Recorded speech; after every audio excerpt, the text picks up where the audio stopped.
Everything you need to know about information system security jobs in Canada, we will discuss in this video.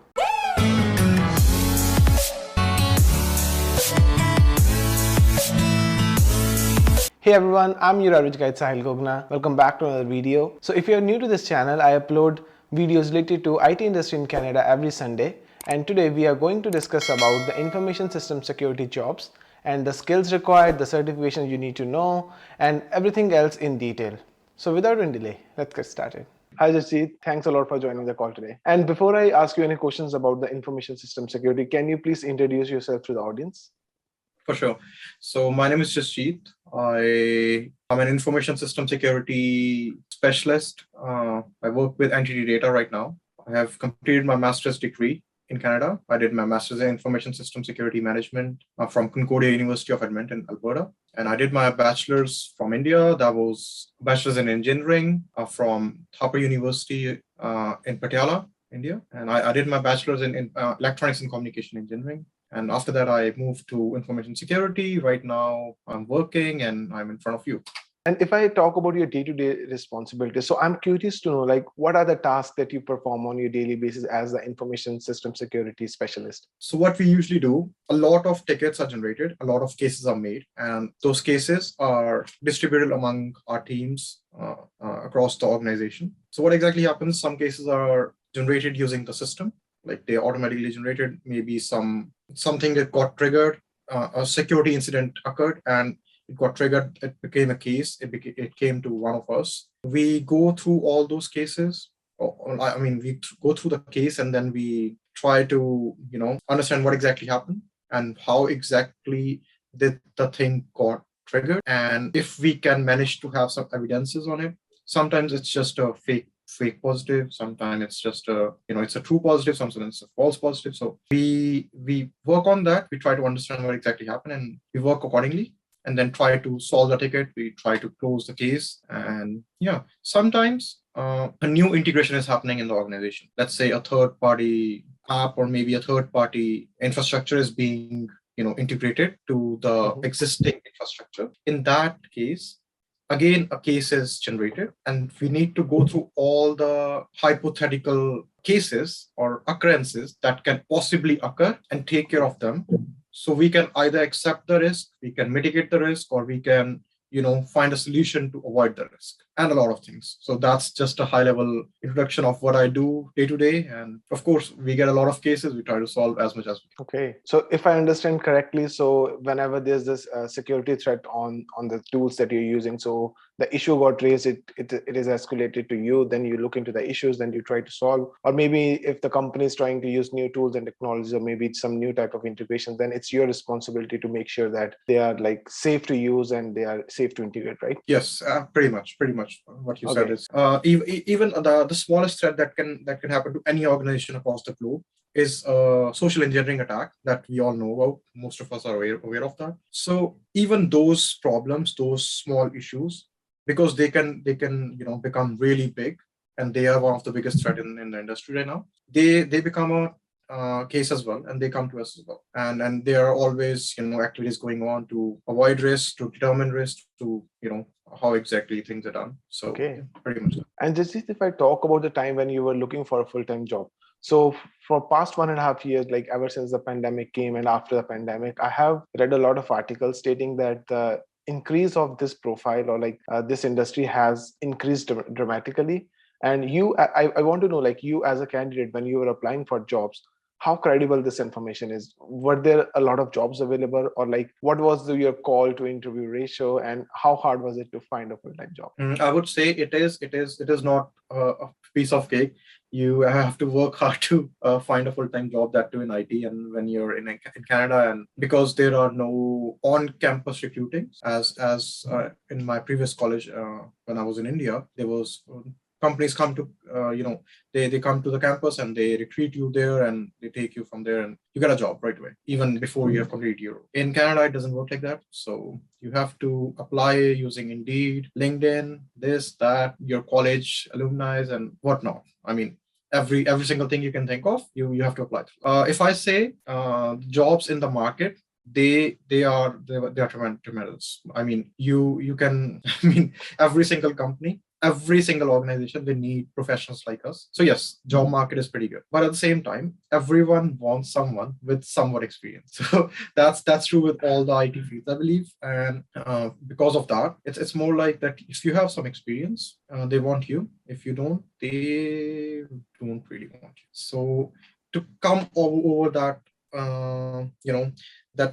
that bridge, to bridge that experience part, what you can do or what you need to do is you can go for a certification. So in that case, you can go for some entry-level certifications like, I made a list actually.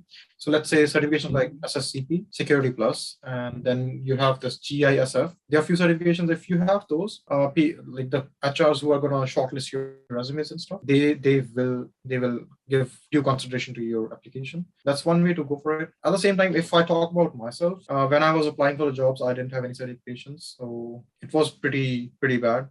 If not, I applied for a lot of jobs, and it took me almost 3 to 4 months to get one job. But when I signed this job offer, I had 2 offers. So I mean, the hard work paid off, because at that point I knew how to crack the interviews. I knew how to design your resume so that the resume gets shortlisted. And I mean, you eventually understand, you learn. But at the same time, I got very late while applying. While I started to apply for the jobs, because what I did was I waited to complete my education. I waited till my master's was completed. I think one should start applying in the very last semester, and you can always tell your companies that I will be available to join you from this and this. So that way, it makes much more sense. That way, you don't end up wasting a lot of time and of course, money. Okay. And Jasit, you mentioned some of the entry-level certifications. And I want to is there any organization that is providing that certifications, or like there are also online websites like Udemy, Coursera, they also provide, you do the course, you get the certification. So what type of certification were you mentioning? And if you have any other certifications in your list, you can maybe tell us about them. So yes, there are not a lot, but yes, quite a number of organizations which are providing these certifications, and these organizations, they are well regulated. They are leaders in the market. And if you let's say you go for Comptia Security Plus. So what exactly happens is, Comptia is an organization. They provide certification. Security Plus is one of their certifications. I mean, everyone in the security industry, they know them. They know that if someone has completed Security Plus, they have this kind of skill set. They know this much. Although it's an entry level, but it's still challenging. It's not just a piece of cake. You go there and you sit and come. So you still need to work on your skills. You still need to study for it, and that's one of the certifications. On the top of that, there's organizations like ISACA and EC Council, ISC Square. These organizations, they provide these like a lot of certifications. Some of them are like you need to get them after you are done with like 4 or 5 years of experience, maybe 10 years of experience, and they are like really good certifications like CISSP. They're like market leaders. They like, if someone is CISSP, they go to the C-suite executive level. If they have enough experience, if they have enough knowledge, they go really high. And on the top of that, some I even jotted down some more certifications. They wouldn't be certifications. They are somewhat courses. So there is this company Fortinet NSE1 and NSE2. They are like 1 or 2 hour courses. They just add something on your resume. Sometimes it's beneficial. On the top of that, we have Splunk certification. Splunk is a software. It's commonly used in security industry. They have their free certifications. You can go ahead. You can do their courses actually for free, and then you can add that to your resume as well. Their certifications are paid, but they are not very they're not very expensive as well. And then we have another one, which is, so Cyberark is another software. It's another tool which is being used commonly in security industry. And Cyberark Cyberark Certified Trustee, that's the name of the certification. It's like few hours certification, and you can get it done for free. And then there are, if you go on Google, you will find a lot of free certifications, but on the top, just to conclude, they wouldn't be very beneficial. But if you don't have anything, if you don't have any experience, if you don't have a certification, go for these. You'll spend maybe 2 or 3 days, and you will have something to write on your resume. At least the candidates, they will have something to discuss in the interview, that I have done this, which shows that they are doing some extra efforts apart from their university curriculum, right? Like you're trying your best to go for it. You're trying, you have the efforts put in there. Since you're talking about Udemy and Coursera and the online platforms, they're really good. So their certifications in general, they are not, market standards, first of all, but their courses are very good. So let's say you are preparing for Security Plus, you get a course on Udemy and you prepare from there, and then you take the certification of Security Plus. So that is how it works. If you just get the certificate from Udemy that I completed the course for Security Plus, that would not be so beneficial as compared to the actual certificate. And this is one thing I'm curious to know, like if we talk about software engineering jobs, we have different profiles like front-end developer, back-end developer, or like some other different types of profiles. So if we talk about system security domain, so what are the different job titles that one can have, and what's the difference between all those job titles? It's actually a very nice question. So while you're applying for interviews, because if you just go on Indeed and type security, you won't get information security jobs. You will rather get security jobs, like the security guard job. Yes. So, that's a big problem, right? So you need to know the titles of the job, like the job titles you're actually targeting. That way you will eventually find the job you want, right? So to start with, let's say like my job title is information security specialist. And then there are information security analysts. There are penetration testers. And the top most is CISO, that is Chief Information Security Officer. And then there are CSOs as well. And then there are cryptographers. There are network security engineers. They take it's more towards the networking side. And then there are security engineers that almost similar to information security specialists. And then there are system architects and a lot of job titles. But they somewhat mean the same. At the same time, while you are entering the field, you need to choose between two options, depending upon your interests. If you want to go towards the offensive side of security or the defensive side of security. So what it necessarily means is, in an organization, usually there are two teams. So one is a red team and one is a blue team. So that might be something new, but it is what it is. So the red team is the offensive side. So what they do is they will proactively go ahead and try to act like a threat vector, which necessarily is a hacker, let's say. Okay. So the red team will act like it's a hacker or a threat vector, and they will try to target and attack the organization. That way, they will see where are the weak points of that organization and how exactly, they will make a report of all those weak points. They will do penetration testing on your websites.